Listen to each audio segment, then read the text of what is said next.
Good morning, ladies. This is Julie from Totally Holistic Health, and today we are going to talk about our fifth of the yamas, or the restraints, which are part of the Yoga Sutras, which we've talked about for the last few weeks.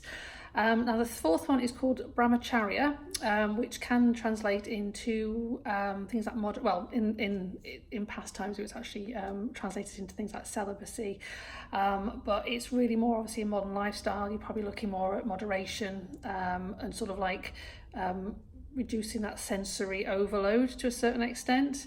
It's all to do really with self-discipline, avoiding excesses. It's all to do with sort of like sensory pleasures as well. So off the mat, you could be looking at some things like, when you're eating food, be really mindful of what you eat, really enjoy the food that you're actually eating, and really enjoy that sensual pleasure of actually eating, but also noticing when you're actually full, so not eating to excess.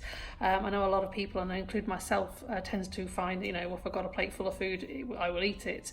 I don't really take the time out to sort of really enjoy the food. It's sort of it's there and I eat it, and I've got that sort of like that empty plate syndrome. Probably comes from my childhood, where I've got a plate of food, I have to eat it. So sometimes I do overeat.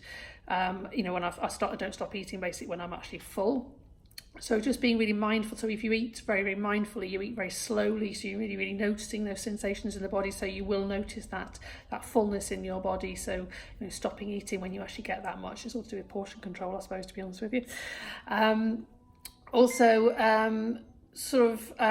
the mat, basically in your practice, really sort of focusing more on the positioning of the body, the movements of the body, trying to keep things really close by, and really mindful, conserving the energy, not sort of like being very vigorous in certain practices that don't necessarily need to be vigorous. Really sort of closing things in and really focusing inwards rather than expanding outwards. So those sort of tend to be the main sort of the restraints you'll probably find with Brahmacharya.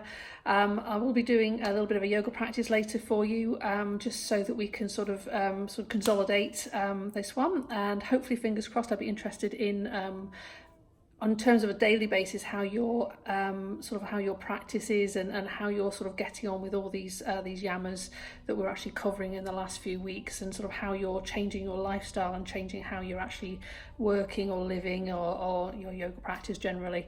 So I will catch up with you later. Take care, and I will speak to you soon. Bye.